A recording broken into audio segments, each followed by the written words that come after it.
Ramil mo naman yung panay maglutong dili na kayong kusina. Miya man pinalapitan.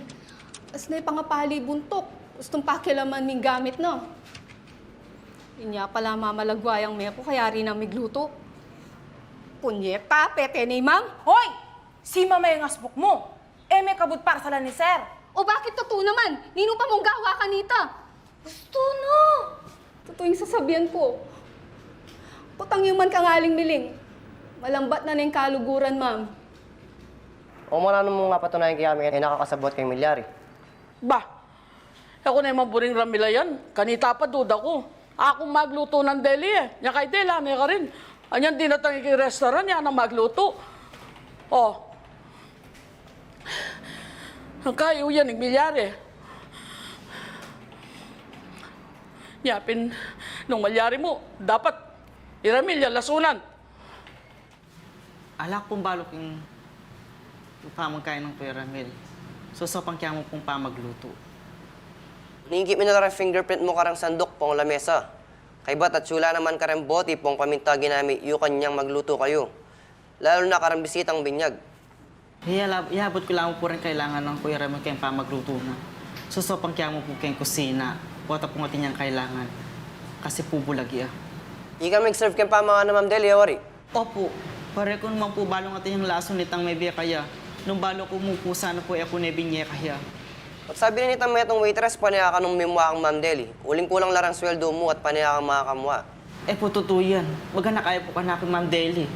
Kamag-anak na po nga po. Kaya po po ag yung lasunan ni Ma'am Deli.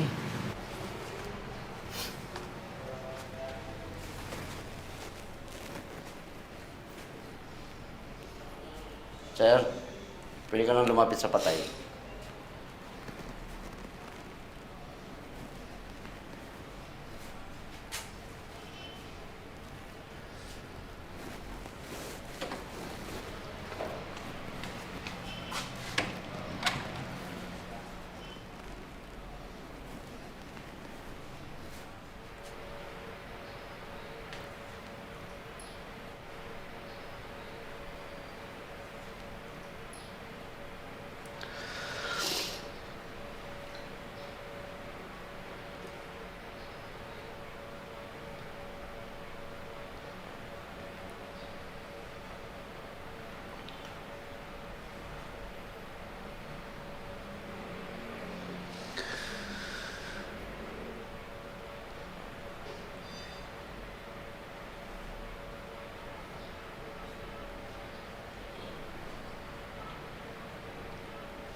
Ma'am! Ma'am, tama na po.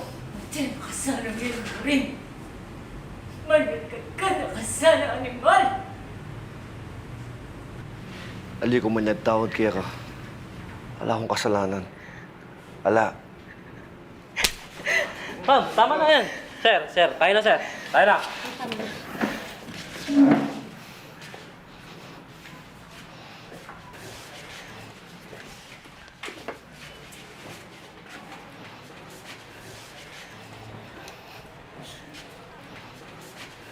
Tayo po kayo ng maayos, sir.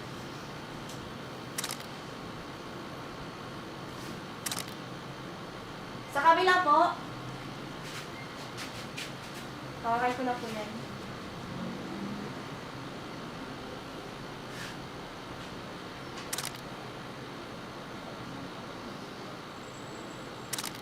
Sa kabila po.